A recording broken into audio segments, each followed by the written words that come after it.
Achimwene, tilipo tukuno, tikadapuma, tiupali, mwina ngati mmaona ngati tidatha, ayi ndithu tikadalipo.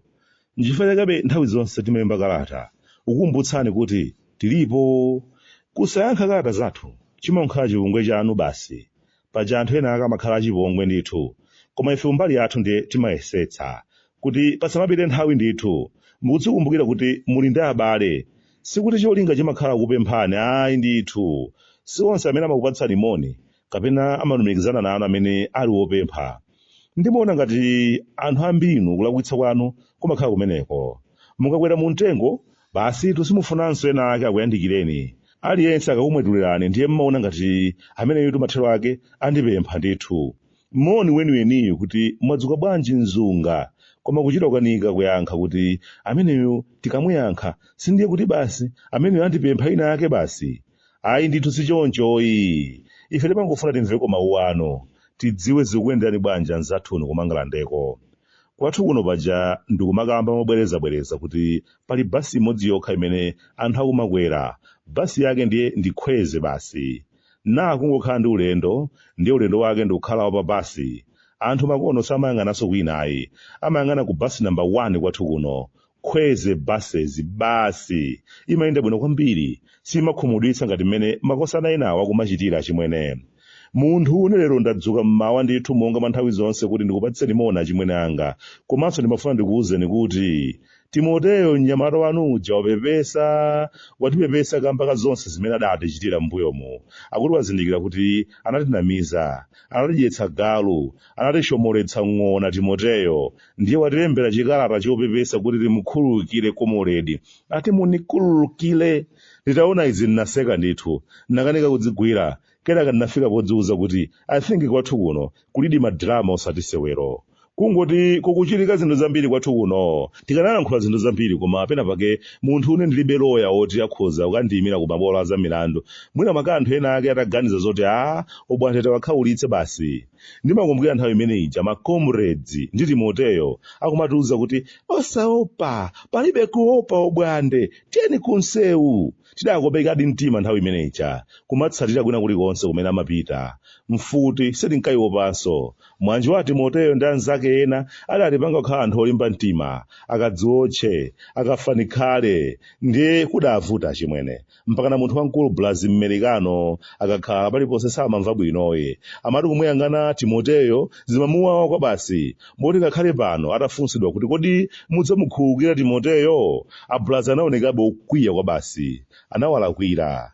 Anzathu Komuredi zinthu zidawayendera kwa basi. Atayiphula, ena aja atachoka ndiye kunali kusangalala Komuredi ndi anzake. Kunali kupatsidwa tonona, ndiye kunali kunanara Komuredi. Tonse amene tidali kumbuyo kwawo nthawi imene ija tidali kutali nawo tsopano. Amangodutsa pazimagalimoto zapamwamba nthawi imene ija.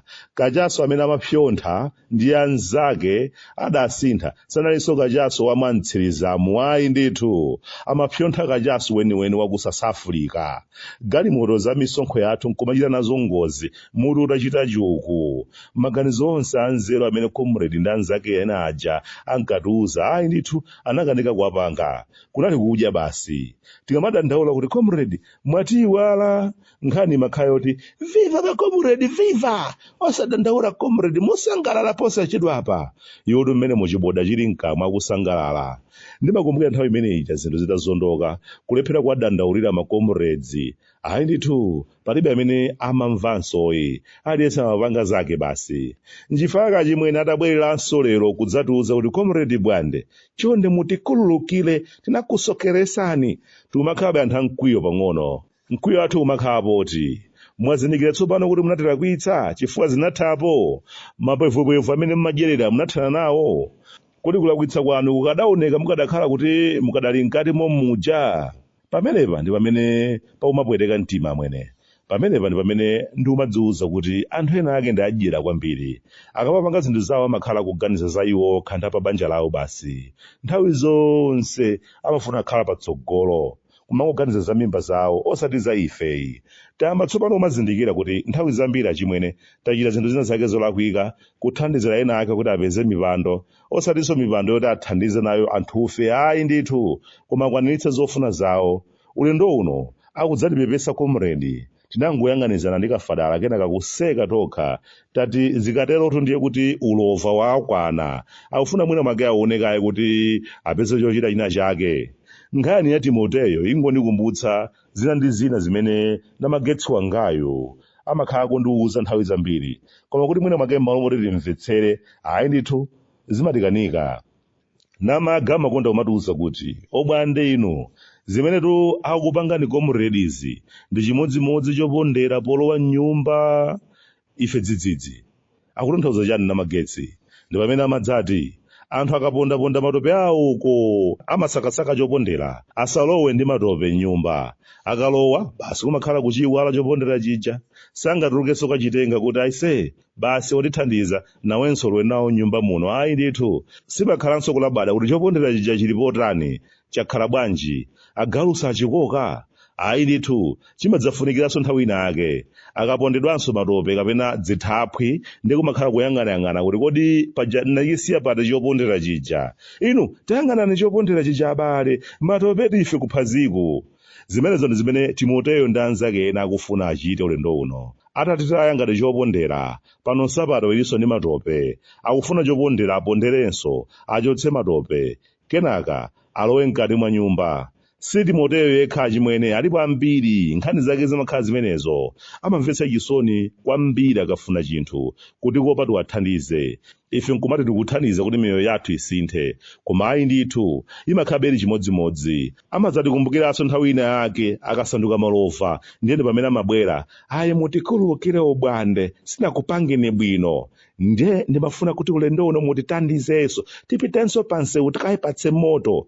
Ayi dala panopa kuchikumbeni kuno tapenya zina zimene anthu ena ake amakhala kutigwiritsa ntchito kuti basi zawo ziyayendere, zimene zichatamba kayitayedzeka. Anthufe takhala pansi kwa nthawi yayitali peno umadzifunsa kuti ifeyo mmene tidayambira muja kuti zinthu zathu zidzasintha liti? Nthawi ina iliyonse anthu kubwera kutibwatikana lobodza, ife ndikuwathandizira, mapeto ake iwo ndikukhala mkati, ife ndimakulukutikabe kunja. Pena ndimati kumakumbukira kuti kodi paja ndiliti limene munthu une kamoyo kanga kanakhala konkhasako. Ayi ndithu takhala tikuyenda benjira imodzimodzi yomweyomweyo, anthu umabwera ngati amatikonda, koma ayi ndithu afuna kenakake kwa ife. Zikatheka kumakhala kubanduka basi. Panopa aliponso ambiri akumata kumenyerera ufulu wa ifeyo, akumva nafe chisoni mmene umphawi wathu watikudzulira ndipo akufuna kutithandiza. Akuti zikangoyenda ngati mmene zidawayendera awo alipowa ndiye kumakhala wutani kutali musawayandikirenso mudziwapempha. Nchifukwa ulendo uno tikupangabe zinthu mosamalitsa kwambiri achimwene. Ndiye ulendo uno winanso akabwera kumadzati viva makomorezi viva atsamale tikhozo zampasa chimbama chakuseri kwa mkono zayionekera Nyerere ish kuchita kuyerera chibasi chachikulu kuyenda mtunda wautali kukabwerako ataphufumulidwa amwene nthumbwana zonse zimene anadya pa tsangano zonse ziveke mbwe kuzilavula anzenolo ya umphawi yayambaponso zisudzo pajatu ndi nthawi ya mango kuno ndiye mavuto okhaokha mavuto kuhanzenolo life m'bale wanga life ni nchoncho long live obwantasa.